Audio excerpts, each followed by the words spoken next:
അള്ളാഹുവിന്റെ ഹബീബിന്റെ കുടുംബ ജീവിതം എടുത്തു പറഞ്ഞിട്ട് അവിടുത്തെയുടെ ഭാര്യമാരുമായിട്ടുള്ള അവിടുത്തെയുടെ നിമിഷങ്ങളെ എടുത്തു പറഞ്ഞിട്ട് ആയിഷ റളിയല്ലാഹു അൻഹയുമായിട്ടുള്ള വിവാഹത്തിന്റെ ഭാഗങ്ങളും ആ ഹദീസുകളും എടുത്തു പറഞ്ഞിട്ട് അള്ളാഹുവിന്റെ റസൂലിനെ ആക്ഷേപിച്ചിരിക്കുന്നു. നുബൂർ ശർമ്മ എന്ന് പേരുള്ള ഒരു വൃത്തികെട്ട ഒരു ജന്തു. ഞാനൊരു കാര്യം പറയട്ടെ, ഇത് പ്രവാചക പുങ്കവരെ പറയുന്ന സദസ്സാണ്, പ്രവാചകരെ പ്രകീർത്തിക്കുന്ന സദസ്സാണ്, മഹത്വമുള്ള ഒരു സദസ്സാണ്, ഒരുപാട് ഉത്തരവാദിത്തങ്ങളുള്ള ഒരു യുവജന പ്രസ്ഥാനം നടത്തുന്ന ഒരു സദസ്സാണ്, ഒരുപാട് മഹത്വങ്ങളും പ്രത്യേകതകളും ഈ സദസ്സിലുണ്ട്. എങ്കിൽ തന്നെയും ഈ സദസ്സിൽ നുബൂർ ശർമ്മയെ പോലെ, നവീൻ കുമാർ ജിൻഡാലിനെ പോലെ, RSS BJP എന്നതുപോലെ നിന്ദ്യരാക്കപ്പെട്ട നികൃഷ്ടരാക്കപ്പെട്ട ഒരുപാട് ജന്തുക്കളുടെ പേരുകൾ ഈ സദസ്സിൽ നമുക്ക് പരാമർശിക്കപ്പെടേണ്ടി വരും. പുണ്യമാക്കപ്പെട്ട സദസ്സാണെന്ന് പറഞ്ഞുകൊണ്ട് ഇവറ്റകളുടെയൊന്നും പേര് പറയാതിരിക്കാൻ നമുക്ക് പറ്റില്ല. വിശുദ്ധ ഖുർആൻ ഓരോ അക്ഷരത്തിനും 10 ഇരട്ടി പ്രതിഫലമുള്ള ഒരു ഗ്രന്ഥമാണല്ലോ. എങ്കിൽ പോലും ഖുർആനിൽ ഇബ്ലീസിനെ പറ്റി പറയുന്നുണ്ട്, ശൈത്വാനെ പറ്റി പറയുന്നുണ്ട്, ഫിർഔനെ പറ്റി പറയുന്നുണ്ട്. ഇവറ്റകളൊക്കെയും ശപിക്കപ്പെട്ടവരാണല്ലോ. അതുകൊണ്ട് ഈ പ്രവാചക പ്രകീർത്തന സദസ്സിൽ വെച്ചുകൊണ്ട് ഈ ജന്തുക്കളുടെയൊക്കെ പേരുകളും നമുക്ക് പറയേണ്ടി വരുമെന്ന് ആദ്യം തന്നെ ഈ സദസ്സിനോട് ഞാൻ പറയുകയാണ്. ആരെ ആക്ഷേപിച്ചത്? അള്ളാഹുവിന്റെ പ്രിയപ്പെട്ട പ്രവാചകരുടെ കുടുംബജീവിതം എടുത്തു പറഞ്ഞിട്ട് ആക്ഷേപിക്കുക. ഞങ്ങൾക്ക് പറയാനുള്ളത്, ഇന്ത്യ രാജ്യത്തെ മുസ്ലിമുകൾക്ക്, ഇവിടുത്തെ RSSകാരോട് പറയാനുള്ളത്, ഞാനൊരു കാര്യം പറയട്ടെ.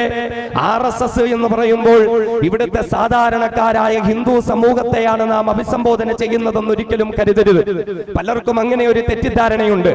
ഇവിടുത്തെ ഹിന്ദു സമൂഹം ഇവിടുത്തെ മുസ്ലിമുകളോടൊപ്പമാണ്, ഇവിടുത്തെ ഹിന്ദു സമൂഹം ഇന്ത്യ രാജ്യത്തോടൊപ്പമാണ്, ഇവിടുത്തെ ഹിന്ദു സമൂഹം പ്രവാചക നിന്ന നടത്തിയ RSSകാർക്കെതിരായിട്ടാണ് ഇവിടുത്തെ ഹിന്ദു സമൂഹം അതിൽ വേദനിക്കുന്ന മുസ്ലിമുകളോടൊപ്പമാണ്.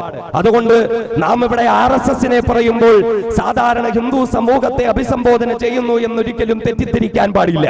അതുകൊണ്ട് ഇന്ത്യ രാജ്യത്തെ മുസ്ലിമുകൾ ചോദിക്കുകയാണ്, അള്ളാഹുവിന്റെ ഹബീബിനെ ആക്ഷേപിച്ച RSSനോട്, അവർക്ക് സംരക്ഷണം കൊടുത്ത RSSനോട്, ഹബീബായ റസൂലിന്റെ കുടുംബ ജീവിതത്തെ എടുത്തു പറഞ്ഞുകൊണ്ടാണോ നിങ്ങൾ പ്രവാചക പുങ്കവരെ ആക്ഷേപിക്കുന്നത്? അത് പറഞ്ഞതായ ആളുകളെ നിങ്ങൾ സംരക്ഷണം കൊടുത്തുകൊണ്ടിരിക്കുന്നത്? എന്നാൽ ഞങ്ങൾ പറയുന്നു, ഇന്ത്യ രാജ്യത്തെ മുസ്ലിമുകൾ പറയുന്നു, ഇന്ത്യ രാജ്യത്തെ മുസ്ലിം സംഘടനകളും പ്രസ്ഥാനങ്ങളും പറയുന്നു, ഇന്ത്യ രാജ്യത്തെ മുസ്ലിം പണ്ഡിതന്മാർ പറയുന്നു, പരസ്യമായി ഏത് വേദിയിലും ഏത് ജനങ്ങളുടെ മുന്നിലും അല്ലാഹുവിന്റെ റസൂലിന്റെ കുടുംബ ജീവിതം ചർച്ച ചെയ്യാൻ ഞങ്ങൾ തയ്യാറാണ്. മഹദിയായ ബീബി ഖദീജ റളിയല്ലാഹു അൻഹയുടെ ജീവിതം മുതൽ ഇങ്ങോട്ട് തുടങ്ങി ആയിഷ റളിയല്ലാഹു അൻഹയോടൊപ്പം പ്രവാചക പുങ്കവർ ജീവിച്ച ഓരോ നിമിഷങ്ങളും എടുക്കുവാനും, ആ ഹദീസുകൾ എടുക്കുവാനും, ആ ചരിത്രങ്ങൾ എടുക്കുവാനും, അത് പൊതുസമൂഹത്തിന്റെ മുന്നിൽ ചർച്ച ചെയ്യുവാനും വിശദീകരിക്കുവാനും ഇന്ത്യ രാജ്യത്തെ മുസ്ലിം സംഘടനകൾക്ക്, ഇവിടുത്തെ പ്രസ്ഥാനങ്ങൾക്ക്, ഇവിടുത്തെ പണ്ഡിതന്മാർക്ക് സാധ്യമാകും. എവിടെയും ഞങ്ങളത് ചർച്ച ചെയ്യുകയാണ്. മറിച്ച് RSSനോട് ഞങ്ങൾ ചോദിക്കുന്നു, പ്രവാചക പുങ്കവരുടെ ജീവിതം വെച്ച് ചർച്ച ചെയ്യുമ്പോൾ ആ വെല്ലുവിളി ഏറ്റെടുക്കാൻ RSSനെ കൊണ്ട് സാധിക്കുമോ? ഹബീബായ റസൂലിന്റെ കുടുംബ ജീവിതത്തെയാണ് നിങ്ങൾ ആക്ഷേപിച്ചതെങ്കിൽ ഞങ്ങൾ പറയുന്നു, പുണ്യ ഹബീബിന്റെ ജീവിതം ഞങ്ങൾ ഏത് തുറന്ന വേദിയിലും ചർച്ച ചെയ്യാം. എന്നാൽ മറുഭാഗത്ത് ഒരു നല്ല കുടുംബ ജീവിതം നയിച്ച, നല്ല നിലയിൽ ഭാര്യയെ പോറ്റി വളർത്തിയ, നല്ല നിലയിൽ ഒരു വൃത്തിയോടുകൂടി കുടുംബ ജീവിതം നയിച്ച നിങ്ങളുടെ 920 ഇന്നലകളിലുള്ള RSSന്റെ നേതാക്കന്മാർ മുതൽ 2022 നരേന്ദ്രമോദി വരെയുള്ള നിങ്ങളുടെ നേതാക്കന്മാരിൽ നിന്ന് നല്ലപോലെ കുടുംബജീവിതം നയിച്ച നട്ടെല്ലിനുറപ്പുള്ള ഒരാൺകുട്ടിയുടെ ജീവിതം മുന്നോട്ട് വെക്കാൻ RSSന്റെ വൃത്തികെട്ട പ്രത്യയ ശാസ്ത്രത്തിന് സാധ്യമാകുമോ? ഇന്ത്യയിലെ മുസ്ലിമുകൾ വെല്ലുവിളിക്കുകയാണോ? ഈ RSSകാരന്മാരെ കൊണ്ട് പറ്റുമോ? എന്റെ ശബ്ദം കേൾക്കുന്ന ഏതെങ്കിലും RSSകാരുണ്ട് എങ്കിൽ നിങ്ങളുടെ നേതാക്കന്മാരുടെ ഗുരുജിമാരുടെ ജീവിതമൊക്കെ എന്നെടുത്ത് പഠിച്ചു നോക്കണം. പറ്റുമോ? വൃത്തിയോടുകൂടി കുടുംബജീവിതം നയിച്ച ഒരുത്തന്റെ ജീവിതം ഒന്ന് പറയാൻ പറ്റുമോ? പറ്റൂല. ചാണകമാണ് ലോകത്തെ ഏറ്റവും നല്ല ഭക്ഷണമെന്ന് കരുതുന്നവർക്ക് അത് സാധിക്കുമോ? ഗോമൂത്രമാണ് ഏറ്റവും നല്ല പാനീയമെന്ന് കരുതുന്നവർക്ക് അത് സാധിക്കുവോ? ചാണകത്തിൽ മുങ്ങി നടക്കുന്ന, തലച്ചോറിൽ ചാണകച്ചേറുമേന്തി നടക്കുന്ന, ചാണകം രുചിക്കുന്ന നാവും കൊണ്ട് നടക്കുന്നവർക്ക് ഞങ്ങളുടെ ഹബീബിന്റെ പേര് പറയാനുള്ള യോഗ്യതയെങ്കിലും ഉണ്ടോ? എന്താ കരുതിയത്? ആരാ ഞങ്ങളുടെ പ്രവാചകൻ എന്ന് പറഞ്ഞാൽ? ഈ പ്രവാചകൻ എന്ന് പറഞ്ഞാൽ ആരാ? അഫ്സൽ കാസിമിയെ പോലെ ഒരാൾക്ക് മണിക്കൂറുകളോളം പ്രഭാഷണം നടത്തി പ്രവാചകൻ ആരാണ് എന്ന് പരിചയപ്പെടുത്തി അവസാനിപ്പിക്കാൻ സാധ്യമാകില്ല. ലോകത്തെ എത്ര വലിയ പ്രഭാഷകന്മാരുണ്ട് എങ്കിലും, എത്ര വലിയ എഴുത്തുകാരുണ്ട് എങ്കിലും, ഹബീബായ റസൂലിന്റെ വർണ്ണനകളെ പറ്റി പറയാൻ തുടങ്ങിയാൽ, അവിടുത്തെയുടെ മഹത്വങ്ങളെ പറ്റി പറയാൻ തുടങ്ങിയാൽ, അവിടുന്ന് ഈ ലോകത്തിൽ ആരായിരുന്നു എന്ന് പറയാൻ തുടങ്ങിയാൽ മാസങ്ങളും വർഷങ്ങളും എടുത്താലും അതൊന്ന് അവസാനിപ്പിക്കാൻ സാധില്ല. അത്രത്തോളം വിശാലമായ സമുദ്രം പോലെ പടർന്നു കിടക്കുന്ന, പന്തലിച്ച് കിടക്കുന്ന, വിശാലമായി കിടക്കുന്ന ഒരുപാട് സന്ദേശങ്ങൾ ജീവിതത്തിൽ നമുക്ക് പകർത്തി തന്ന പ്രിയപ്പെട്ട പ്രവാചകർ മുത്തുള്ളി മുഹമ്മദ് മുസ്തഫ. നിങ്ങൾ എന്ത് കരുതി? ആത്മീയതയുടെ 4 ചുവരുകൾക്കുള്ളിൽ ഒതുങ്ങിക്കൂടുന്ന ഒരു ജീവിതമായിരുന്നു ആ പ്രവാചകർ നമ്മെ പഠിപ്പിച്ചിരുന്നത്. പള്ളിയുടെ 4 ചുവരുകൾക്കുള്ളിൽ ഒതുങ്ങിക്കൂടുന്ന ഒരു ജീവിതമായിരുന്നു ആ പ്രവാചകർ പഠിപ്പിച്ചത്. സാധാരണ നമ്മൾ ആലങ്കാരികമായി പറയാറുണ്ട് അടുക്കള മുതൽ അന്താരാഷ്ട്രം വരെ എന്ന്. അടുക്കള മുതൽ അന്താരാഷ്ട്രം വരെ എന്ന് പറയാറുണ്ട്. എന്നാൽ ഞങ്ങൾ പറയുന്നു അതല്ല, അതിനപ്പുറം മറ്റെന്തെങ്കിലും പറയാനുണ്ട് എങ്കിൽ അതുകൂടി ചേർത്താലും അവിടെയൊക്കെയും ലോകത്തിന് മാതൃകയായിരുന്നില്ലേ മുത്തുള്ളി മുഹമ്മദ് മുസ്തഫ സ്വല്ലല്ലാഹു അലൈഹി വസല്ലമ തങ്ങൾ? ഒരു അധികാരി എങ്ങനെയായിരിക്കണം പ്രവാചകർ പഠിപ്പിച്ചു തന്നില്ലേ? മക്കയിൽ നിന്ന് മദീനയിലേക്ക് വന്ന് അധികാരത്തിന്റെ കേന്ദ്രങ്ങളിലേക്ക് അവിടുന്ന് കടന്നു വന്നുകൊണ്ടിരിക്കുമ്പോൾ മദീനയിലെ 30-ലധികം വരുന്നതായ ഗോത്ര വിഭാഗങ്ങളുണ്ട്, അവിടുത്തെ കുടുംബക്കാരുണ്ട്, അവിടുത്തെ ജൂതന്മാരുണ്ട്. ഇവരെല്ലാം ഒന്ന് ചേർത്തുകൊണ്ട് മനുഷ്യർക്കെല്ലാവർക്കും ഒന്നിച്ച് ജീവിക്കാൻ സാധ്യമാകുന്ന മദീന ചാർട്ടർ എന്ന ഒരു വലിയ നിയമസംഹിത ഉണ്ടാക്കിയെടുത്ത പ്രവാചകർ, അതെ, ഒരു അധികാരി എന്ന നിലയിൽ ലോകത്തിന്റെ മുമ്പിൽ മാതൃക തന്നെയല്ലയോ? അയൽ നാട്ടുകാരായ വിവിധ ഭാഷകൾ കൈകാര്യം ചെയ്യുന്ന രാജാക്കന്മാരോട് അതേ നയതന്ത്രപരമായ കാര്യങ്ങൾ ചർച്ച ചെയ്യാൻ അനുയായികളെ കൊണ്ട് അവരുടെ ഭാഷകൾ പഠിച്ച് അവരുടെ ഇടയിൽ കത്തിടപാടുകാലം നടത്തിയ ഇത്രയും നല്ല മാതൃകായോഗ്യനായ ഒരു നയതന്ത്ര ഇടപാട് നടത്തിയ ഒരു നേതാവിനെ ലോകത്തിന്റെ മുന്നിൽ കാണാൻ സാധ്യമാകുമോ? ഓരോ രാജ്യക്കാരോടും അവിടുത്തെ അധികാരികളോടും സന്ദേശങ്ങൾ എത്തിച്ചു കൊടുത്ത് അവരോട് കരാറുകൾ നടത്തിയിട്ട് സ്വസ്ഥമായ ഒരു ഭരണസിരാ കേന്ദ്രങ്ങൾ പടുത്തുയർത്തിയ ഇത്രയും നല്ല മിടുക്കനായ ഒരു ഭരണാധികാരിയെ ലോകത്ത് മറ്റെവിടെയെങ്കിലും കാണിച്ചു തരാൻ സാധ്യമാകുമോ? തീർന്നിട്ടില്ല. പ്രവാചകൻ എന്ന ഒരു പോരാളിയുണ്ടല്ലോ. യുദ്ധത്തിന്റെ വേളകളിൽ കടന്നു വരുമ്പോ അനുയായികൾ പറയുന്നുണ്ട് പ്രവാചകർ എപ്പോഴും മുന്നിൽ തന്നെയായിരുന്നു. യുദ്ധത്തിന്റെ വേളകളിൽ അവിടുന്ന് ഒരു ധീരനായ പോരാളിയായിരുന്നു. ഇത്രയും നല്ല ഒരു പോരാളിയെ നിങ്ങൾക്ക് കാണിച്ചു തരാൻ പറ്റുമോ? ഒരു നാട് തന്റെ കീഴിൽ വരുമ്പോൾ, ഒരു കൂട്ടം അനുയായികൾ തന്റെ കീഴിൽ വരുമ്പോൾ അവരുടെ പ്രശ്നങ്ങളുടെ എല്ലാം മുന്നിൽ നിന്ന ഇങ്ങനെ ഒരു നേതാവിനെ ആർക്കെങ്കിലും കാണിച്ചു തരാൻ പറ്റുമോ? മദീനയിൽ ഒരു രാത്രിയിൽ ഭയങ്കരമായ ഒരു ഗർജനം, എന്തോ ഒരു ഭയങ്കര ശബ്ദം കേൾക്കുകയാണ്. മദീനക്കാരെല്ലാം പേടിച്ചു വിറച്ച് എന്താണ് ആ ശബ്ദം എന്നറിയാതെ അവർ ഭയവിഹ്വലരായി വീട്ടിൽ നിന്ന് പുറത്തേക്ക് ഇറങ്ങുമ്പോൾ അവർ കാണുന്നത് ശബ്ദം കേട്ട് അതേ ഭാഗത്ത് നിന്നും കടിഞ്ഞാനില്ലാത്ത കുതിരപ്പുറത്ത് പ്രവാചകർ ഇങ്ങോട്ട് വരികയാണ്. ഭയപ്പെട്ടു വരുന്ന ആളുകളെ നോക്കി ആരും ഭയപ്പെടേണ്ട, അവിടെ എന്താണ് കാര്യമെന്ന് ഞാൻ പോയി നോക്കിയിട്ടുണ്ട്, ഭയപ്പെടേണ്ട കാര്യമൊന്നുമില്ല എന്ന് പറഞ്ഞ അതേ ഒരു സമുദായത്തിന് കൃത്യമായി മുന്നോട്ട് കൊണ്ടുപോകാൻ, അവർക്ക് സംരക്ഷണം ഒരുക്കാൻ എല്ലാ കാര്യങ്ങളും ചെയ്ത ഇത്രത്തോളം മാതൃകായോഗ്യനായ ഒരു രാഷ്ട്രീയ നേതാവിനെ നമുക്ക് ആർക്കെങ്കിലും കാണിച്ചു തരാൻ പറ്റുമോ? നിങ്ങൾ ആരെങ്കിലും പൊതുപ്രവർത്തനം നടത്തിയാൽ നാളെ നിങ്ങളുടെ കാലുകൾ ഇടറിപ്പോകുന്നതായ സിറാത്ത് പാലത്തിൽ നിങ്ങളുടെ കാലുകൾ പടച്ചതമ്പുരാൻ ഉറപ്പിച്ചു നിർത്തുമെന്ന് പറഞ്ഞ രാഷ്ട്രീയ പൊതുപ്രവർത്തനത്തിന് വേണ്ടി കേട്ട് എല്ലാവിധ പ്രോത്സാഹനം നൽകിയ ലോകം കണ്ട ഏറ്റവും വലിയ രാഷ്ട്രീയ വിദഗ്ധനായിരുന്നില്ലേ മുത്തുള്ളി മുഹമ്മദ് മുസ്തഫ സ്വല്ലല്ലാഹു അലൈഹി വസല്ലം? അക്രമ രാഷ്ട്രീയത്തെ അവിടുന്ന് നിരുത്സാഹപ്പെടുത്തിയില്ലേ? നീതിയിൽ അധിഷ്ഠിതമായ രാഷ്ട്രീയത്തിന് അവിടുന്ന് പ്രോത്സാഹനം നൽകിയില്ലേ? ആർക്കെങ്കിലും അധികാരം കെട്ടുകെട്ട് നീതിയുക്തമായിട്ടാണ് ഭരണം നടത്തുന്നതെങ്കിൽ പടച്ചവനവന് സ്വർഗം നൽകുമെന്ന് പഠിപ്പിച്ച, എന്നാൽ അധികാരം കെട്ടുകെട്ട് ആരെങ്കിലും അനീതിയാണ് പഠിപ്പിക്കുന്നതെങ്കിൽ അള്ളാഹു അവനെ നരക നരകത്തിലിടുമെന്ന് പഠിപ്പിച്ച പ്രവാചകർ നബി മുഹമ്മദ് മുസ്തഫ സ്വല്ലല്ലാഹു അലൈഹി വസല്ലം. പൊതുജനത്തിന്റെ സമ്പത്ത് കൈകാര്യം ചെയ്യുമ്പോൾ ആരെങ്കിലും അഴിമതി കാണിച്ചാൽ അഴിമതിക്കാരൻ ആ അഴിമതി സ്വത്തുമായി നാളെ പാരത്രിക ലോകത്തെ ഹാജരാക്കപ്പെടും. അവന്റെ ഇരുകൈകളും ചേർത്ത് കെട്ടികെട്ട് പടച്ചവൻ നരകത്തിലിടുമെന്ന് പഠിപ്പിച്ച പ്രവാചകർ നബി മുഹമ്മദ് മുസ്തഫ. ആരെങ്കിലും പൊതുപ്രവർത്തനം നടത്തുമ്പോൾ കൈക്കൂലി വാങ്ങിയാൽ കൈക്കൂലി വാങ്ങുന്നവനും കൊടുക്കുന്നവനും ഇടനിലക്കാരനും ശപിക്കപ്പെട്ടവനാണെന്ന് പഠിപ്പിച്ച നബിയുനാ മുഹമ്മദ് മുസ്തഫ സ്വല്ലല്ലാഹു അലൈഹി വസല്ലം. ഇങ്ങനെ പറഞ്ഞാൽ അധികാരി എങ്ങനെയാകണം, ഭരണീയൻ എങ്ങനെയാകണം, രാഷ്ട്രീയക്കാരൻ എങ്ങനെയാകണം, ഒരു പോരാളി എങ്ങനെയാകണം? ഞങ്ങളെ പ്രവാചകനെ നിന്ദിച്ച RSSകാരനോട് അഭിമാനത്തോടു കൂടി ഞങ്ങൾ പറയുന്നു, RSSകാരെ, ഞങ്ങളുടെ പ്രവാചകൻ ഇത് മാത്രമല്ല ഞങ്ങളെ പഠിപ്പിച്ചത്. എങ്ങനെ വൃത്തിയായി മലമൂത്ര വിസർജനം നടത്തണം പ്രവാചകർ പഠിപ്പിച്ചിട്ടുണ്ട്. എടാ, മൂത്രം ഒഴിക്കേണ്ടത് എങ്ങനെയാ ഞങ്ങളുടെ നേതാവ് പഠിപ്പിച്ചിട്ടുണ്ടോ? എങ്ങനെ മലമൂത്ര വിസർജനം നടത്തണം, എന്നിട്ട് എങ്ങനെ ശുദ്ധിയാക്കണം ഞങ്ങളുടെ പ്രവാചകർ പഠിപ്പിച്ചിട്ടുണ്ട്. കുടുംബജീവിതം എങ്ങനെ നയിക്കണം? നീയൊക്കെ എന്താ കരുതിയത്? പണത്തിന് വേണ്ടിയിട്ട്, സ്ത്രീധനത്തിന് വേണ്ടിയിട്ട് ഏതെങ്കിലും ഒരു പെണ്ണിനെ കെട്ടിക്കെട്ട് മാന്യമായ ചെരുപ്പുമില്ലാതെ വൃത്തിയുമില്ലാതെ ഇങ്ങനെ നടന്ന കുടുംബജീവിതമാണെന്ന് പഠിച്ചോ? ഞങ്ങൾ ക്ഷണിക്കുകയാണ്, RSSകാരെ ക്ഷണിക്കുകയാണ്, ഈ കേൾക്കുന്ന എല്ലാ സഹോദരങ്ങളെയും ക്ഷണിക്കുകയാണ്. പ്രവാചകന്റെ കുടുംബജീവിതം നിങ്ങളൊന്ന് പഠിക്കണം. പ്രവാചകന്റെ കുടുംബജീവിതം നിങ്ങളൊന്ന് പഠിക്കണം. അതെ, ഭാര്യ എങ്ങനെ നോക്കണം? വീട്ടിലേക്ക് വന്നാൽ ഭാര്യയോട് സംസാരിക്കുന്നതിന് മുൻപ് നീ പല്ല് തേച്ച് വൃത്തിയായി നല്ല വസ്ത്രം ധരിച്ചിട്ട് നിന്റെ ഭാര്യയുടെ മുമ്പിലേക്ക് വരണമെന്ന് പഠിപ്പിച്ച പ്രവാചകർ. അതാണ് പ്രവാചകർ. RSSകാരന് ഇതൊക്കെ അറിയോ? ഉള്ള കഞ്ചാവും എല്ലാം അടിച്ചിട്ട് ഈ ചാണകമൊക്കെ വാരി തിന്നിട്ട് ഈ ശംഭുവും ആ സാധനമൊക്കെ ഉപയോഗിച്ചിട്ട് ദുർഗന്ധം വമിക്കുന്ന നാവുമായിട്ട് സ്വന്തം ഭാര്യയെ അഭിമുഖീകരിക്കുന്ന RSSകാരാ ഞങ്ങളുടെ പ്രവാചകൻ പഠിപ്പിച്ച കുടുംബജീവിതം ഒന്ന് പഠിക്കണോടോ?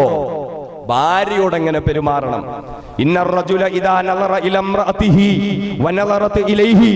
ഒരു ഭർത്താവ് തന്റെ ഭാര്യയെ സ്നേഹത്തോടെ നോക്കണം. ഭാര്യ ഭർത്താവിനെയും സ്നേഹത്തോടെ നോക്കണമെങ്കിൽ അവരിലേക്ക് കാരുണ്യവാനായ പടച്ച തമ്പുരാന്റെ നോട്ടമുണ്ടാകുമെന്ന് പഠിപ്പിച്ച പ്രവാചകർ മുഹമ്മദുർ റസൂലുള്ളാഹി. നിന്റെ ഭാര്യയുമായി നീ മണിയറയിലേക്ക് പോകുമ്പോൾ കാത്തിരുന്ന് കിട്ടിയ കനി എന്ന് പറഞ്ഞിട്ട് ഒരു മൃഗം മറ്റൊരു മൃഗത്തിന്റെ മേൽ ചാടി കയറുന്നത് പോലെ ചാടി കയറാൻ പാടില്ലടോ. അത് ഞങ്ങളുടെ പ്രവാചകൻ പഠിപ്പിച്ചിട്ടുണ്ട്.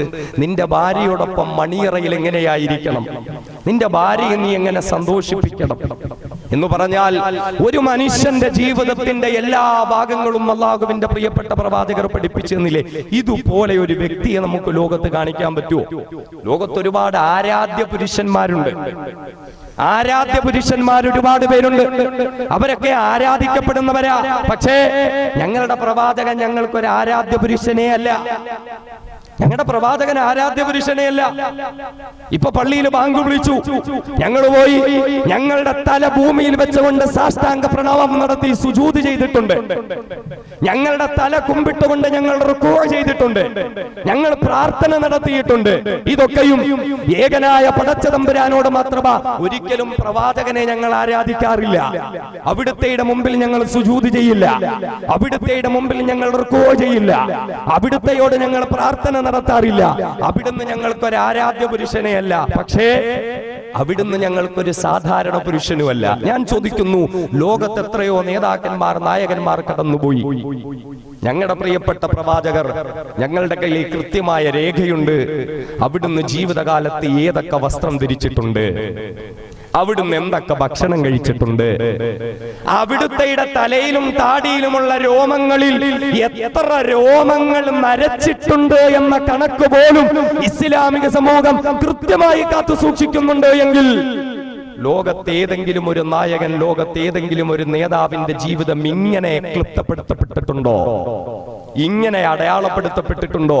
ഇന്നും 1500 കൊല്ലങ്ങൾക്കിപ്പുറവും ആ പ്രവാചകന്റെ ജീവിതം ലോകത്തിന് വലിയ മാതൃകയല്ലേ? നമുക്കറിയാലോ, ഇപ്പൊ ഒരു കൊറോണ കഴിഞ്ഞ് കടന്നുപോയി. അമേരിക്കയിലെയും ഓസ്ട്രേലിയയിലെയും ഇസ്ലാമിനെ എതിർക്കാനും ഇസ്ലാമിനെതിരെ വെറുപ്പ് പുറപ്പെടുവിപ്പിക്കുവാനും ഒക്കെ മാത്രം ശ്രമിച്ചിരുന്നതായ വാർത്താ മാധ്യമങ്ങളിൽ പോലും വളരെ പ്രശംസിച്ചുകൊണ്ട് ലോകം കൊറോണയെ നേരിടുമ്പോൾ അതിനെ എങ്ങനെയാണ് നാം നേരിടേണ്ടത് എന്ന് വിശ്വാസ സമൂഹത്തെ 1500 കൊല്ലങ്ങൾക്ക് മുമ്പ് ഒരു സാംക്രമികമായ പടർന്നു പന്തലിക്കുന്ന ഒരു രോഗം വന്നാൽ എന്ത് നിലപാട് സ്വീകരിക്കണമെന്ന് ലോകത്തെ പഠിപ്പിച്ച പ്രവാചകർ മുഹമ്മദുർ റസൂലുള്ളാഹി. ഇത് ലോകത്തെ ചർച്ചയാക്കപ്പെട്ടിരുന്നില്ലേ? അതാ ഞാൻ പറഞ്ഞത്, ഇങ്ങനെ ചർച്ച ചെയ്താൽ ഇതെവിടെ തീരും? ഒരു രോഗം വന്നാൽ എന്ത് ചെയ്യണം? അത് ചർച്ച ചെയ്യാൻ പ്രവാചകർ പഠിപ്പിച്ചിട്ടുണ്ട്. ഭൂമിയിലൂടെ എങ്ങനെ നടക്കണം പ്രവാചകർ പഠിപ്പിച്ചിട്ടുണ്ട്. എങ്ങനെ ഉറങ്ങണം, എങ്ങനെ ഭക്ഷണം കഴിക്കണം, എങ്ങനെ വസ്ത്രം ധരിക്കണം, എങ്ങനെ ഒരാളോട് സംസാരിക്കണം, എങ്ങനെ ഒരു മനുഷ്യനെ നേരിടണം, നീ എങ്ങനെ പുഞ്ചിരിക്കണം, നിന്റെ സ്വഭാവം എന്താകണം, നിന്റെ നോട്ടം എങ്ങനെയാകണം, നിന്റെ കേൾവി എങ്ങനെയാകണം എന്നിങ്ങനെ പറഞ്ഞാൽ ഒരു മനുഷ്യന്റെ അഖില നിഖില മേഖലകളിലെ ഓരോ നിമിഷങ്ങളും പുണ്യപ്രവാചകർ മുത്തുളി മുഹമ്മദ് മുസ്തഫ സല്ലല്ലാഹു അലൈഹി വസല്ലമ തങ്ങൾ പഠിപ്പിച്ചു. ആ പ്രവാചക പുങ്കവരെയാണ് ആക്ഷേപിച്ചിരിക്കുന്നത്. ഞാനൊന്ന് പറയട്ടെ, ഈ ആക്ഷേപത്തിന്റെ പിന്നിൽ, അതിനുശേഷം ഈ ആക്ഷേപിച്ചതായ നികൃഷ്ട ജീവികളെ സംരക്ഷിക്കുന്നതിന്റെ പിന്നിലുള്ള രാഷ്ട്രീയത്തിലേക്ക് നാം ഓരോരുത്തരും കിടക്കുന്നില്ല. ഇതിന്റെ പിന്നിലൊക്കെ ഒരു രാഷ്ട്രീയമുണ്ട്. അള്ളാഹുവിന്റെ ഹബീബിനെ ആക്ഷേപിച്ച നുബൂർ ശർമ്മ എന്ന വൃത്തികെട്ട RSSകാരി വെറുതെ ഇങ്ങനെ ചാനൽ ചർച്ചയിൽ ഉത്തരം മുത്തിയപ്പോൾ ഇങ്ങനെ വന്നതല്ല, മറിച്ച് RSSന്റെ ശാഖകളിലൂടെയും ചർച്ചകളിലൂടെയും അവരുടെയൊക്കെ മസ്തിഷ്കത്തിലേക്ക് പ്രത്യേകം കുത്തി നിറയ്ക്കപ്പെട്ട ഇസ്ലാമിനോടുള്ള വെറുപ്പ് മാത്രമല്ല, ഈ രാജ്യം മുഴുവനും സംഘപരിവാരം പ്രചരിപ്പിച്ചുകൊണ്ടിരിക്കുന്ന ഇസ്ലാമിനെതിരെയുള്ള വംശവെറിയുടെ പേരിലാണ് നുബൂർ ശർമ്മ എന്ന വൃത്തികെട്ട ജന്തുവിന്റെ നാവിൽ നിന്ന് ആ ചാനൽ ചർച്ചയിൽ ഒരു വാർത്ത വന്നത്.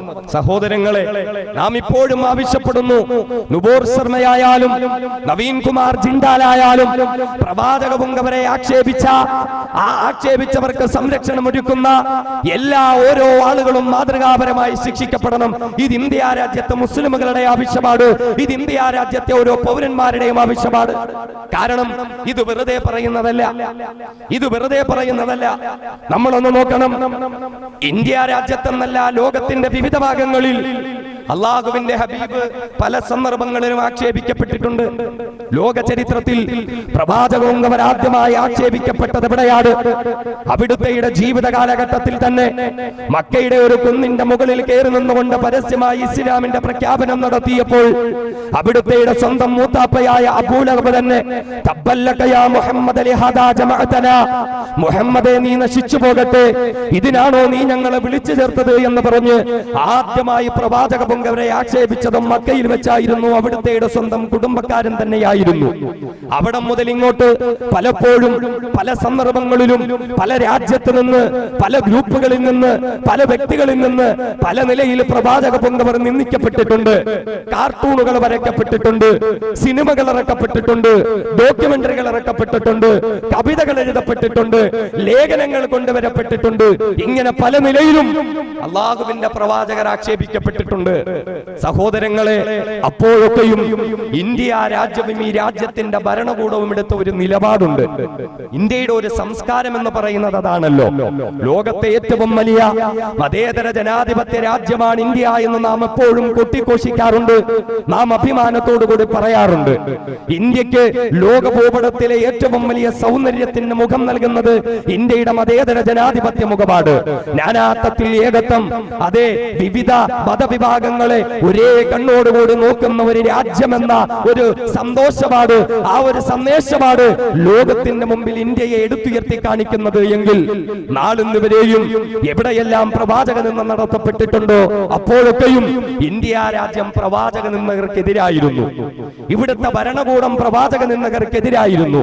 കൃത്യമായ നടപടികൾ പെരുമെടുത്തിട്ടുണ്ട്. ഇത് ഞാൻ പറയുമ്പോൾ വെള്ളക്കാരുടെ കാലഘട്ടത്തിൽ പോലും 1924 ഇന്ത്യ രാജ്യത്ത് റംഗീലെ റസൂൽ എന്ന പേരിൽ ഹബീബായ റസൂലിനെ ആക്ഷേപിച്ചുകൊണ്ട് ഒരാളൊരു ലഘുലേഖ എഴുതുകയുണ്ടായി. വെള്ളക്കാരുടെ കാലത്ത് അതിനെതിരെ കേസ് വന്നു. അയാളെ അറസ്റ്റ് ചെയ്തു. 3 വർഷത്തിന് ശേഷം പഞ്ചാബ് ഹൈക്കോടതി അയാളെ കുറ്റവിമുക്തനാക്കി. അപ്പോഴും വെള്ളക്കാരുടെ കാലത്ത് കോടതി പറഞ്ഞത് ഇത് ഇന്ത്യയിൽ മതവികാരം വ്രണപ്പെടുത്തുന്ന ഒരു ക്ഷുദ്ര സാഹിത്യം എന്നായിരുന്നു. ഇന്ത്യയുടെ പാരമ്പര്യം വെള്ളക്കാരുടെ കാലത്ത് പോലും അതായിരുന്നില്ലേ? തസ്ലീമ നസ്റിൽ പ്രിയപ്പെട്ട പ്രവാചകരെ ആക്ഷേപിച്ചപ്പോൾ ഇന്ത്യയുടെ ഭരണകൂടവും ഇന്ത്യയിലെ ജനങ്ങളുമെല്ലാം ഇന്ത്യയിലെ മുസ്ലിമുകൾക്കും പ്രവാചകരുമോടും ഒപ്പമായിരുന്നില്ലേ? 988 സൽമാൻ റുഷ്ദി എന്ന് പറയുന്ന ഒരു മനുഷ്യൻ അമേരിക്കയിൽ വെച്ചുകൊണ്ട് അയാള് സാത്താനിക് വേഴ്സസ് എന്ന് പറയുന്ന ഒരു പുസ്തകം UK-യിൽ വെച്ചുകൊണ്ട് രചിക്കുകയുണ്ടായി. അയാൾക്ക് ഒരുപാട് വായനക്കാർ ഇന്ത്യ രാജ്യത്തുണ്ട്. അയാൾ ആ പുസ്തകം രചിച്ചു പുറത്തു വന്ന് ദിവസങ്ങൾക്കുള്ളിൽ അന്ന് ഇന്ത്യയിലെ മുസ്ലിമുകളുടെ ഉത്തരവാദിത്തപ്പെട്ട നേതൃത്വമായിരുന്ന മഹാനായ ബനാത്വാല സാഹിബും ഇബ്രാഹിം സുലൈമാൻ സേട്ടു സാഹിബും അന്നത്തെ അധികാരികളെ പോയി കണ്ട് അതിന്റെ അപകടം പറഞ്ഞു കൊടുത്തു. ദിവസങ്ങൾക്കുള്ളിൽ ആ പുസ്തകം ഇന്ത്യ രാജ്യത്ത് നിരോധിക്കപ്പെടുകയുണ്ടായി. ഇത് ഇന്ത്യ രാജ്യത്തെ ഭരണകൂടം പ്രവാചക നിന്നയെ കൈകാര്യം ചെയ്ത ഓരോ നിലപാടുകളും ഓരോ സമയങ്ങളും സന്ദർഭങ്ങളുമായിരുന്നു. അതുകൊണ്ട് തന്നെയാണ് ലോകത്തിന്റെ മുമ്പിൽ ഇന്ത്യക്കൊരു നിലയുണ്ട്. പ്രത്യേകിച്ച് ഇസ്ലാമിക രാഷ്ട്രങ്ങളുടെ മുമ്പിൽ, അറബി രാജ്യങ്ങളുടെ മുമ്പിൽ ഇന്ത്യ രാജ്യത്തിനൊരു നിലയും വിലയും ഉണ്ടായി. അതിനെ മുഴുവനും പ്രവാചക നിന്ന നടത്തി, ആ പ്രവാചക നിന്നവർക്ക് സംരക്ഷണം കൊടുത്തി. നിലവിൽ ഇന്ത്യയിൽ ഭരണം നടത്തുന്ന RSS നേതൃത്വം കൊടുക്കുന്ന ഭരണകൂടം ഇന്ത്യ രാജ്യത്തെ ലോകത്തിന്റെ മുമ്പിൽ നാണം കെടുത്തി കളഞ്ഞില്ലേ? ലോകത്തിന്റെ മുമ്പിൽ നാണം കെടുത്തുക ഇത് വെറുതെ അല്ല. അതാണ് ഞാൻ പറഞ്ഞത്, ഇതിന്റെ പിന്നിലുള്ള രാഷ്ട്രീയം നമ്മൾ തിരിച്ചറിയണം. നുപൂർ ശർമ്മ എന്ന വൃത്തികെട്ട ജന്തു ഒരു ചാനൽ ചർച്ചയിൽ പങ്കെടുത്തുകൊണ്ടിരിക്കുമ്പോൾ അവസാനം ഗ്യാൻവാപ്പി മസ്ജിദിന്റെ ഉള്ളിൽ ഹൗദിന്റെ നടുവിലുണ്ടായിരുന്നതായ വാട്ടർ ഫൗണ്ടൈന്റെ പേരിൽ അത് ശിവലിംഗമാണെന്ന് സമർത്ഥിക്കാൻ പറ്റാതെ ഉത്തരം മുട്ടിയിട്ട്, വീർപ്പ് മുട്ടിയിട്ട്, ശ്വാസം മുട്ടിയിട്ടിരിക്കുമ്പോൾ പറയാൻ മറുപടി ഒന്നുമില്ലാതെ അള്ളാഹുവിന്റെ റസൂലിനെ ആക്ഷേപിച്ചുകൊണ്ട് അവർ പൊട്ടിത്തെറിക്കുകയുണ്ടായി. നുപൂർ ശർമ്മ എന്ന വൃത്തികെട്ട ജന്തു. നമ്മൾ ചിന്തിക്കണം, ഇത് ഏതെങ്കിലും ഒരു പെണ്ണുമ്പിള്ളയാണോ? നമ്മുടെയൊക്കെ നാട്ടിലെ കാരാളി ജംഗ്ഷനിലോ ശാസ്താംകോട്ടയിലോ മൈനാഗപ്പള്ളിയിലോ ഉള്ള ഏതെങ്കിലും ഒരു വൃത്തികെട്ട അല്ലെങ്കിൽ വിവരമില്ലാത്ത RSSകാരനാണെങ്കിൽ അത് അവന് വിവരമില്ലാത്താണോ എന്ന് വെക്കാം. പക്ഷേ അങ്ങനെയല്ല.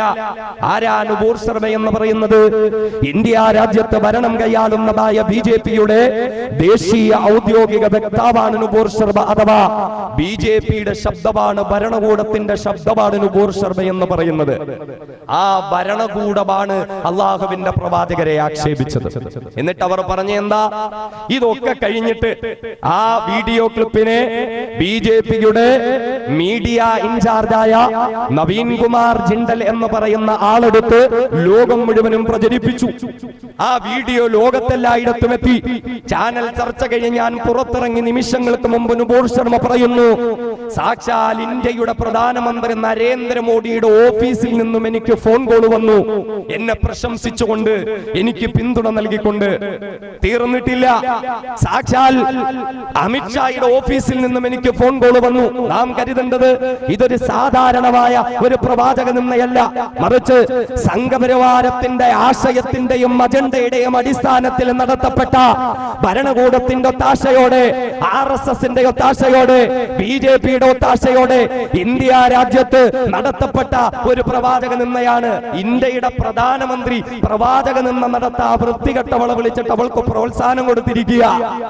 അമിത്ഷാ ഫോൺ ചെയ്തിരിക്കുക. അതൊരു നിസാര വിഷയമാണോ? ഇന്ത്യയുടെ പാരമ്പര്യത്തിന് നിരക്കുന്ന കാര്യമാണോ ഇത്? ഇന്ത്യയുടെ സംസ്കാരത്തിന് നിരക്കുന്ന കാര്യമാണോ ഇത്? അവിടെയും തീർന്നിട്ടില്ല. അറബി ലോകങ്ങളിൽ നിന്നും പ്രതിഷേധമുണ്ടായി. ആദ്യമായി ഖത്തർ എന്ന് പറയുന്ന രാജ്യം ഇന്ത്യയുടെ അംബാസഡറിനെ ക്ഷണിച്ചിട്ട് അയാളോട് വിശദീകരണം ചോദിച്ചു. നിങ്ങളുടെ രാജ്യത്തെ ഭരണകൂടത്തിന്റെ ഔദ്യോഗിക വക്താവ് പ്രവാചക പുങ്കരനെ ആക്ഷേപിച്ചുവല്ലോ. ഖത്തറിന്റെ ഭാഗത്ത് നിന്ന് വിശദീകരണം തേടി. അപ്പോൾ പോലും നുപൂർ ശർമ്മക്കെതിരെ കൃത്യമായി നടപടിയെടുക്കാൻ ഇന്ത്യൻ ഭരണകൂടം തയ്യാറായില്ല. പിന്നീട് ഒമാന്റെ ഭാഗത്തുനിന്നുണ്ടായി. പിന്നെ പാകിസ്ഥാനും മറ്റ് രാജ്യങ്ങളും ഒക്കെ വന്നപ്പോൾ പ്രവാചക നിന്നരെ ചോദ്യം ചെയ്തതെല്ലാം തീവ്രവാദത്തെ സപ്പോർട്ട് ചെയ്യുന്ന രാജ്യമെന്ന് പറഞ്ഞ് ഇന്ത്യൻ ഭരണകൂടം കൈകഴുകി. നമ്മൾ നോക്കണം, ഒരു ഭരണകൂടം പ്രവാചക നിന്നകരെ എങ്ങനെയാ കൈകാര്യം ചെയ്യുന്നത്? അവർക്കെതിരെ നടപടിയൊന്നുമില്ല. പിന്നെന്താ ചെയ്തത്? പ്രാഥമിക അംഗത്വത്തിൽ നിന്നും അവരെ പുറത്താക്കുക, അറസ്റ്റ് ചെയ്തിട്ടില്ല. ഇന്ത്യയെ ലോകത്തിന്റെ മുമ്പിൽ നാണം കെടുത്തിയതിനെതിരെ രാഷ്ട്രദ്രോഹ കേസില്ല. ഒരു മണിക്കൂർ പോലും അവരെ അറസ്റ്റ് ചെയ്തില്ല. മതവിദ്വേഷം പ്രചരിപ്പിച്ചതിന് കേസില്ല. ലോകരാജ്യങ്ങളൊക്കെ പ്രതികരിക്കാൻ തുടങ്ങി. കുവൈറ്റ് ഇടപെട്ടു, സൗദി അറേബ്യ ഇടപെട്ടു, അഫ്ഗാൻ ഇടപെട്ടു, സാക്ഷാൽ അമേരിക്ക പോലും ഇടപെട്ടു. 2 ദിവസം മുമ്പ് വീണ്ടും അമേരിക്കയിൽ നിന്നും അമേരിക്ക ആശങ്ക പ്രകടിപ്പിച്ചിരിക്കുന്നു ഇന്ത്യ രാജ്യത്തെ മുസ്ലിമുകളുടെ വിഷയത്തിൽ. അമേരിക്ക പോലും ഇടപെട്ടു. അമേരിക്കയിലെ പ്രധാനപ്പെട്ട പട്ടണങ്ങളിലും നഗരങ്ങളിലും ചിക്കാഗോയിൽ ഉൾപ്പെടെ ആയിരക്കണക്കിന് ആളുകൾ പങ്കെടുക്കുന്ന പ്രതിഷേധ പ്രകടനങ്ങൾ പോലും നടത്തി. ഐക്യരാഷ്ട്രസഭ ഇടപെട്ടു, ഇന്ത്യൻ ഭരണകൂടത്തോട് വിശദീകരണം ചോദിച്ചു. അപ്പോഴും കൃത്യമായ ഒരു മറുപടിയില്ല. ഞങ്ങളുടെ കൂട്ടത്തിലുള്ള ചില വർഗീയ എലമെന്റ്സിന്റെ വികാരം മാത്രമാണതെന്ന് പറഞ്ഞ് നുപൂർ ശർമ്മയെ സംരക്ഷിക്കുകയായിരുന്നു ഇന്ത്യയുടെ ഭരണകൂടം. നാളുന്ന് വരെയുള്ള ഇന്ത്യയുടെ ഭരണകൂടത്തിന്റെ നിലപാടിനെതിരല്ലയോ അത്? ഇന്ത്യ രാജ്യം മുഴുവനും നാണം കെട്ടു. ലോകത്തിന്റെ മുമ്പിൽ ഇന്ത്യ മാപ്പ് പറയേണ്ടെന്ന അവസ്ഥ പോലും സംജാതമായില്ലേ? ലോകത്തിന്റെ മുമ്പിൽ നമുക്കറിയാം ഇന്ത്യക്കാരായ ഒരുപാട് സഹോദരങ്ങൾ വിദേശ നാടുകളിൽ ജോലി ചെയ്യുന്നവരുണ്ട്, അറേബ്യൻ നാടുകളിൽ ജോലി ചെയ്യുന്നവരുണ്ട്, സൗദി അറേബ്യയിലെ വലിയ വലിയ ഷെയ്ഖന്മാരുടെ ഓഫീസിൽ പോലും ജോലി ചെയ്യുന്ന ഹിന്ദുക്കളായ ക്രിസ്ത്യാനികളായ ഒരുപാട് ഇന്ത്യക്കാരായ സഹോദരങ്ങളെ നമുക്കറിയാം. അവരുടെ വിശ്വസ്തരായ ഡ്രൈവർമാരായി ജോലി ചെയ്യുന്ന ഒരുപാട് ഹിന്ദുക്കളും ക്രിസ്ത്യാനികളുമുണ്ട്. അവരൊക്കെ ആ ഷെയ്ഖന്മാരുടെ മുന്നിൽ സംശയത്തിന്റെ കണ്ണോടുകൂടി നോക്കേണ്ടി വന്നില്ലേ?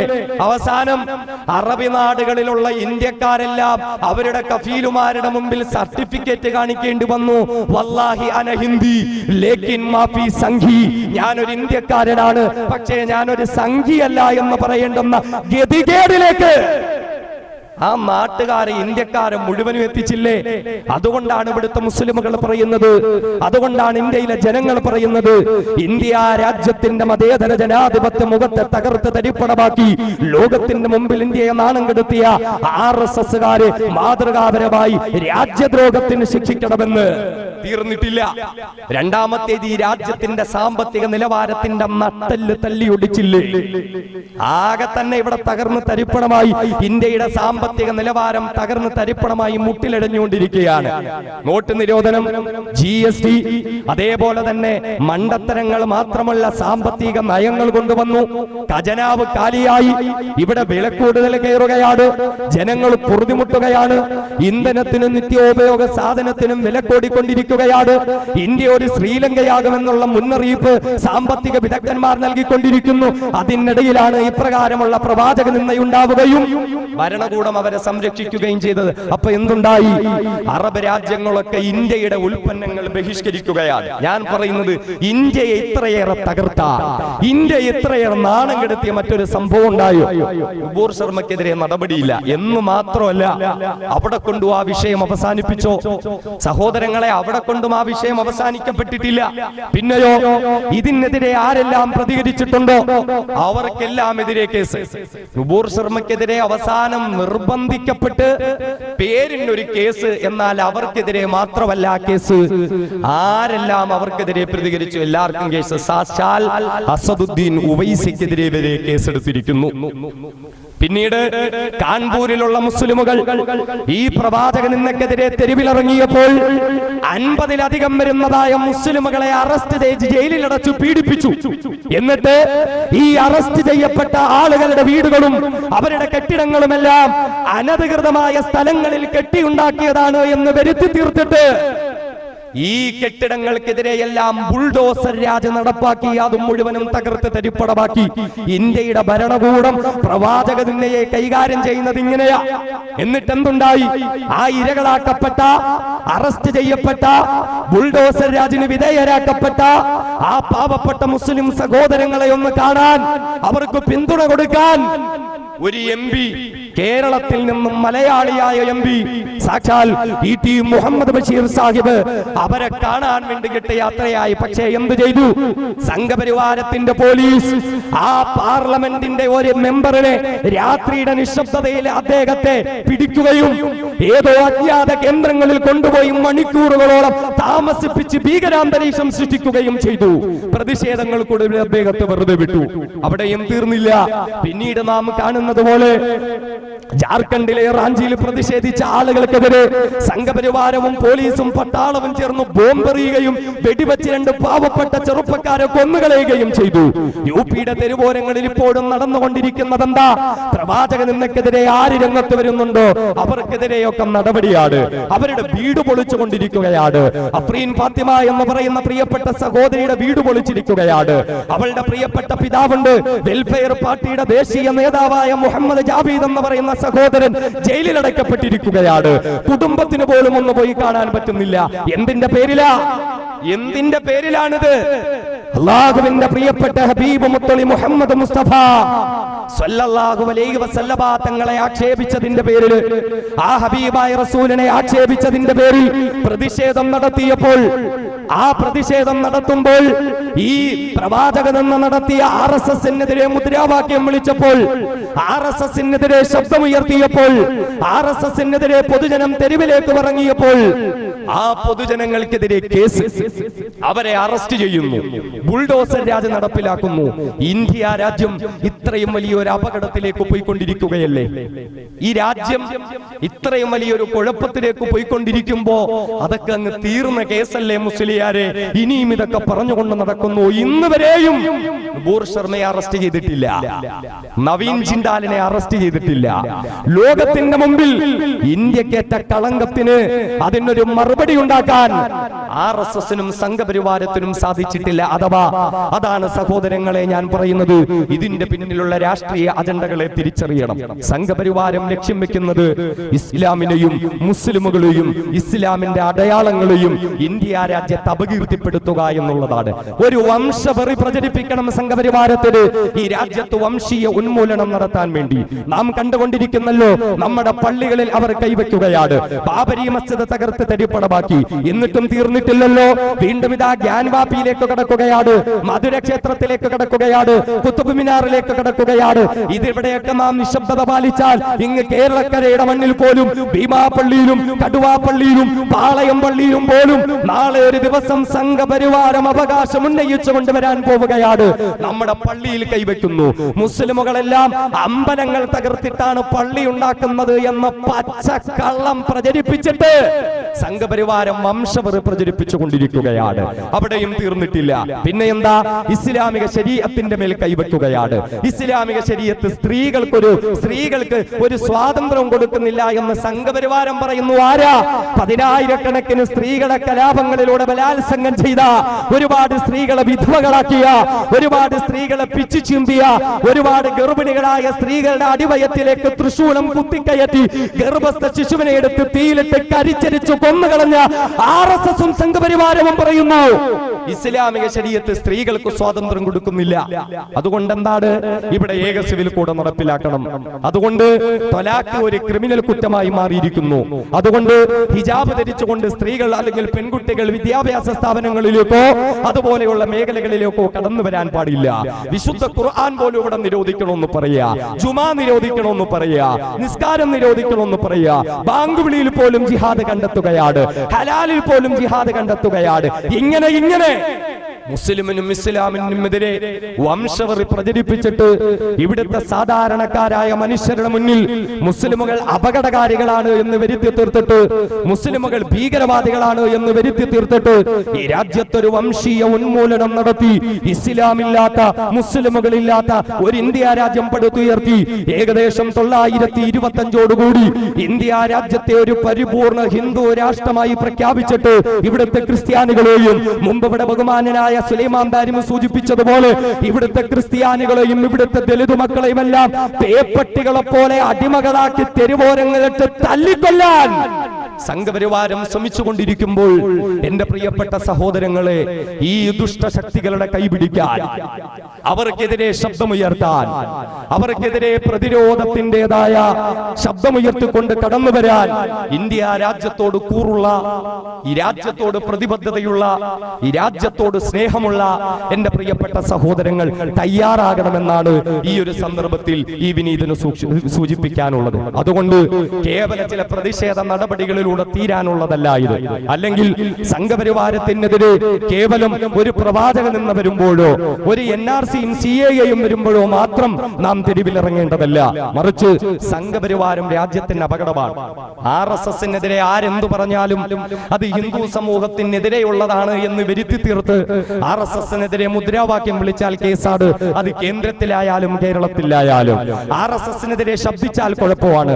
RSSനെതിരെ ആരെങ്കിലും പറഞ്ഞാൽ അത് ഇന്ത്യക്കെതിരെ പറഞ്ഞതാണ്. RSSനെതിരെ ആരെങ്കിലും പറഞ്ഞാൽ അത് ഹിന്ദു സമൂഹത്തിനെതിരെ പറഞ്ഞതാണ് എന്ന ഒരു തെറ്റിദ്ധാരണ, ഒരു കുപ്രചരണം സംഘപരിവാരം ഇവിടെ പ്രചരിപ്പിച്ചു വിട്ടപ്പോൾ മുസ്ലിം പ്രസ്ഥാനങ്ങൾ ഉൾപ്പെടെ, മുസ്ലിം സംഘടനകൾ ഉൾപ്പെടെ, ഒരുപക്ഷെ ഈ ഇരിക്കുന്ന ഓരോ ആളുകളും ഉൾപ്പെടെ പലരും അത് കണ്ണടച്ച് വിശ്വസിച്ചു. RSSനെതിരെ എന്തെങ്കിലും പറഞ്ഞാൽ ഹിന്ദുക്കൾക്കെതിരെ പറയുന്നത് എന്തിനാണെന്ന ഞാനൊന്ന് ചോദിക്കട്ടെ. ഇവിടെ RSS കലാപം നടത്തുന്നത് രാമന്റെ പേരിലല്ലയോ? പള്ളി പൊളിച്ചത് രാമന്റെ പേരിലല്ലയോ? ഇപ്പോൾ ഇതാ ശ്രീകൃഷ്ണ ജയന്തിയുടെ പേരിൽ അക്രമങ്ങൾ അഴിച്ചുവിടാൻ പോവുകയാണ്. രാമനവമിയുടെ പേരിൽ, ഹനുമാൻ ജയന്തിയുടെ പേരിൽ ഒരേ ദിവസം ഒരേ സമയം 13 സംസ്ഥാനങ്ങളിൽ കലാപം അഴിച്ചുവിട്ടു. നമ്മുടെ ജീവന്റെ ജീവനായ മുത്തളി മുഹമ്മദ് മുസ്തഫ സ്വല്ലല്ലാഹു അലൈഹി വസല്ലമ തങ്ങളെ ആക്ഷേപിച്ചു. പക്ഷേ നമ്മളൊന്ന് ചിന്തിക്കണം, സംഘപരിവാരം ഇതൊക്കെ ചെയ്യുമ്പോഴും തിരിച്ച് RSSനെ പറയുമെന്നല്ലാതെ, RSSന്റെ വൃത്തികെട്ട പ്രത്യയശാസ്ത്രത്തെ പറയുമെന്നല്ലാതെ നാളിന്ന് വരെ ഏതെങ്കിലും ഒരു ഹൈന്ദവ ദേവിയോ ദേവനെയോ ഇവിടുത്തെ മുസ്ലിമുകളോ ഇവിടുത്തെ പ്രസ്ഥാനങ്ങളോ ഇവിടുത്തെ പ്രഭാഷകന്മാരോ ആക്ഷേപിച്ചിട്ടുണ്ടോ? ഒരു ഹിന്ദു സ്വാമിയുടെ ഒരു ഹിന്ദി പ്രസംഗം നമ്മൾ കേട്ടു. അതിൽ അദ്ദേഹം പറയുന്നുണ്ട്, ശ്രീരാമൻ സീതാദേവിയെ കല്യാണം കഴിക്കുമ്പോ സീതാദേവിക്ക് 6 വയസ്സ് മാത്രമേ പ്രായമുള്ളൂ എന്ന്. ഏതെങ്കിലും ഒരു മുസ്ലിം അതെടുത്ത് പറഞ്ഞ ആക്ഷേപ സ്വരത്തിൽ ഇവിടുത്തെ ഹൈന്ദവ സഹോദരങ്ങളെ ആക്ഷേപിച്ചിട്ടുണ്ടോ? ശ്രീകൃഷ്ണന് 16,108 ഭാര്യമാരുണ്ട് എന്ന് ഹൈന്ദവ സഹോദരങ്ങൾ വിശ്വസിക്കുന്നു. ഏതെങ്കിലും ഒരു മുസ്ലിം ഇതിനെ ആക്ഷേപ സ്വരത്തിൽ പറഞ്ഞിട്ടുണ്ടോ? ഗോപികമാരിൽ കുളിക്കുമ്പോൾ അവരുടെ വസ്ത്രങ്ങൾ എടുത്തുമാറ്റിയിട്ട് ശ്രീകൃഷ്ണന്റെ ലീലകളും വിളയാടലുകളും അതെ ഹൈന്ദവ ആദർശങ്ങളിൽ, ഹൈന്ദവ ഐതിഹ്യങ്ങളിലും കാണാം. ഏതെങ്കിലും ഒരു മുസ്ലിം ഇതിനെ ആക്ഷേപസ്വരത്തിൽ പറഞ്ഞിട്ടുണ്ടോ? ശിവനും പാർവതിയും തമ്മിലുള്ള രതിക്രീഡകളെയും ശിവലിംഗത്തിന്റെ ചരിത്രങ്ങളും ഐതിഹ്യങ്ങളും ഒക്കെ നമ്മുടെ മുന്നിലുള്ളപ്പോൾ ഏതെങ്കിലും ഒരു മുസ്ലിം RSSനെതിരെ മറുപടി പറയുമ്പോൾ ആക്ഷേപിച്ചിട്ടുണ്ടോ? ഇല്ല. കാരണം നാം പറയുന്നത് RSSനെയാണ്. RSSന് ഹിന്ദു സമൂഹവുമായി ഒരു ബന്ധവുമില്ല. RSSന് ഹിന്ദു ദർശനവുമായി ഒരു ബന്ധവുമില്ല. RSSന് ഹൈന്ദവ സനാതന ധർമ്മങ്ങളുമായി യാതൊരു ബന്ധവുമില്ല. രാമന്റെ പേര് പറഞ്ഞുകൊണ്ട് കലാപം നടത്തുന്നവരാണ് RSS. കൃഷ്ണന്റെ പേര് പറഞ്ഞുകൊണ്ട് കലാപം നടത്തുന്നവരാണ് RSS. ശിവന്റെ പേര് പറഞ്ഞുകൊണ്ട് പള്ളി പിടിച്ചെടുക്കാൻ വരുന്നവരാണ് RSS. ഹിന്ദു ധർമ്മത്തിന്റെ പേര് പറഞ്ഞുകൊണ്ട് അടയാളങ്ങളെല്ലാം ഏറ്റെടുത്തുകൊണ്ട് ഈ രാജ്യത്ത് ഹൈന്ദവ തീവ്രവാദം വളർത്തുന്നവരാണ് RSS. അതുകൊണ്ട് ഈ രാജ്യത്തോട് കൂറുള്ളവരാണ് എങ്കിൽ, രാജ്യത്തോട് പ്രതിബദ്ധതയുള്ളവരാണ് എങ്കിൽ RSSനെതിരെ പറഞ്ഞാൽ ഒരു കേസല്ല 1000 കേസെടുക്കുന്നെങ്കിൽ എടുത്തുകൊള്ളട്ടെ. ഇന്ത്യ രാജ്യം കണ്ട ഏറ്റവും വലിയ വൃത്തികെട്ട പ്രത്യയ ശാസ്ത്രമാണ് RSS. ഇന്ത്യ രാജ്യം കണ്ട ഏറ്റവും വലിയ വർഗീയവാദികളാണ് RSS. ഇന്ത്യ രാജ്യം കണ്ട ഏറ്റവും വലിയ മതരാഷ്ട്രവാദികളാണ് RSS. ഇന്ത്യ രാജ്യത്തിന് അപകടമാണ് RSS. ഈ രാജ്യത്ത് നിന്ന് RSSനെ പുറംതട്ടിയിട്ടല്ലാതെ ഈ രാജ്യത്തിന് സംരക്ഷണമില്ല എന്ന് ഉറക്കെ പ്രഖ്യാപിക്കാൻ രാജ്യത്തോട് സ്നേഹമുള്ള, രാജ്യത്തോട് പ്രതിബദ്ധതയുള്ള നാം ഓരോരുത്തരും തയ്യാറാകണമെന്ന് പ്രത്യേകം ഓർമ്മപ്പെടുത്തിക്കൊണ്ട് അല്ലാഹുവിന്റെ പ്രിയപ്പെട്ട പ്രവാചകർ മുഹമ്മദുർ റസൂലുള്ളാഹി സ്വല്ലല്ലാഹു അലൈഹി വസല്ലമ തങ്ങളുടെ ജീവിതം നമ്മുടെ ജീവിതത്തിന്റെ ഭാഗമാക്കി മാറ്റി അത് അനുധാവനം ചെയ്ത് യഥാർത്ഥ പ്രവാചക അനുയായികളായി, യഥാർത്ഥ പ്രവാചക അനുരാഗികളായി റബ്ബ് സുബ്ഹാനഹു വ തആല നമ്മെ സ്വീകരിക്കുമാറാകട്ടെ.